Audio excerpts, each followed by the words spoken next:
Alright, so in this video, I'm going to talk about the 2020 Lowrider S. Let's check it out. What is going on, YouTube? BK Low is back in the building. And what an exciting time to ride Harley Davidsons. I have a lot of folks asking me my opinion on it, what I think about it as someone who's owned the original 2016 Lowrider S, still do. And yeah. So I usually don't jump like immediately on these like hot topics or whatever when they come out and like, you know, hustle to be the first one to make a video on it or anything, but I figure since I'm getting so many questions off the bat, what I'm going to do is I'm just going to list out my 5 initial thoughts and feelings on the new 2020 Lowrider S. What's going on, brother? So here we go. Initial feeling number 1, and that is right off the bat, I can see that they really made an intention to stay true to the styling points of the original Lowrider S, and I think that's awesome. So it has most of the things that stuck out about the original Lowrider S. You got the gold rims, right? You got that little mini quarter fairing. You got the seat with a little step up, right? You got dual disc brakes, right? You got ABS. You got a big engine.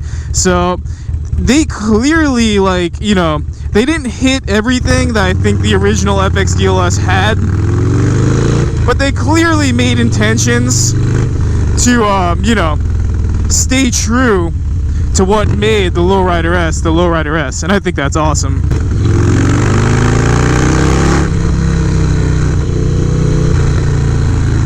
So, initial feeling number 2, and I gotta say, I just really like the choice they made on the decals on the tank, right?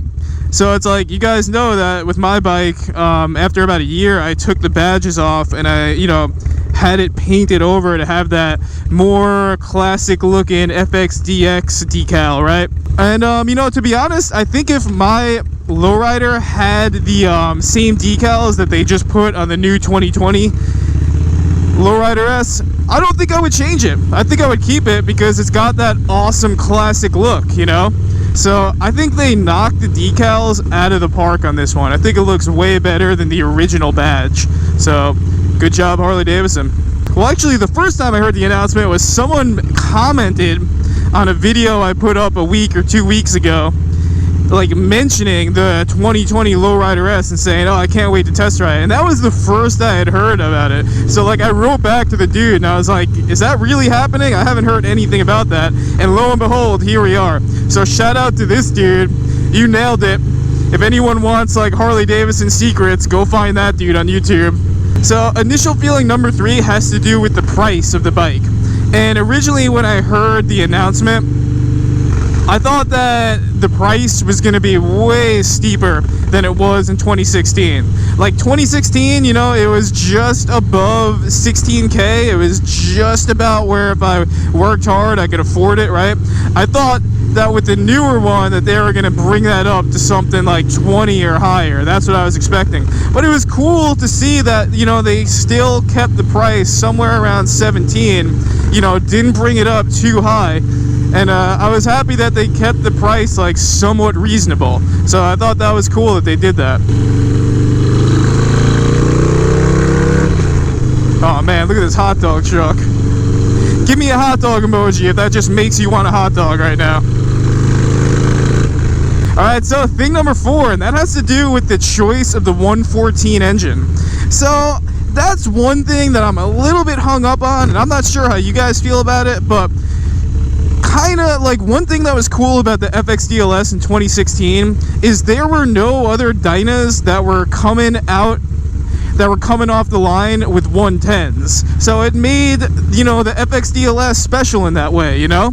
Don't get me wrong, you know, if you wanted to, you could buy the bike and immediately upgrade to a 110, but the FXDLS was known for having that bigger engine. So the thing that I'm kind of hung up with the 2020 Lowrider S is you're putting a 114 in it, but you also give people that option in other bikes of the same line, such as the Fat Bob, where, you know, the Fat Bob is known for having a 114. You know, that is an option when you buy it. I think it would have been cool if they did, you know, just a little bit more with the engine. And I don't know, maybe it's like put some like high output cams in there, something to make it just a little bit more high performance than the rest of the Dynas or Dynatails or Softails or whatever we're calling them. You know, just to set the engine apart from the others a little bit off the line, you know? But, you know, let's be real. At the end of the day, you're throwing a 114 in there. It's more than a 110 when I'm rocking. I've had the opportunity to, you know, ride that engine a couple times, and it's great.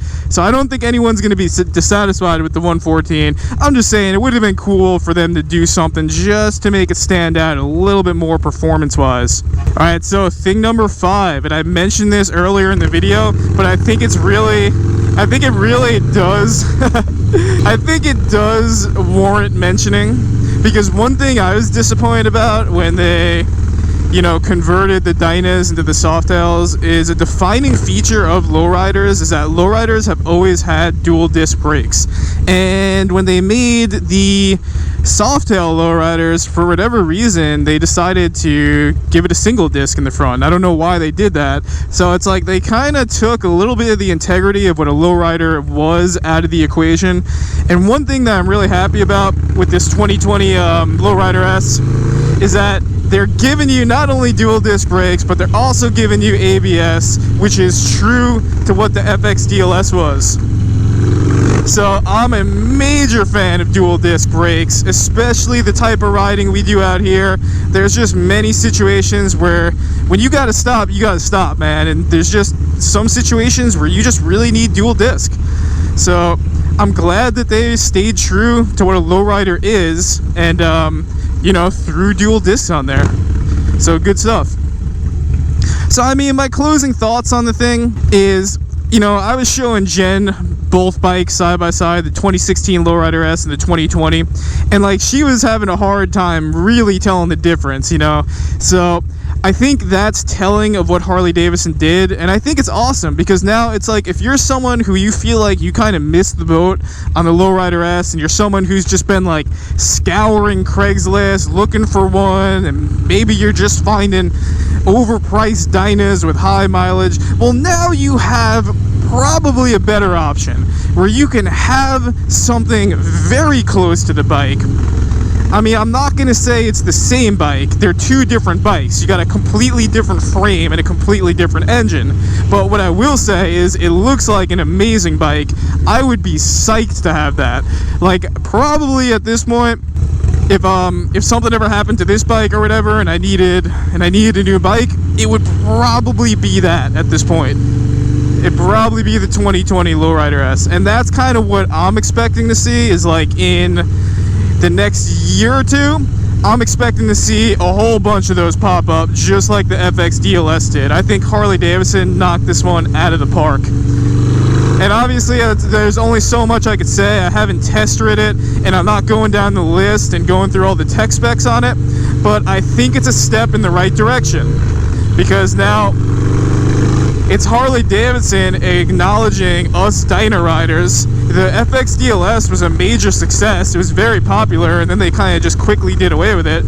So it's cool that they're saying like, hey guys, we recognize that people like this bike, and you know, we're gonna do our best to give you something that's similar or close to it. And I think that's great, man.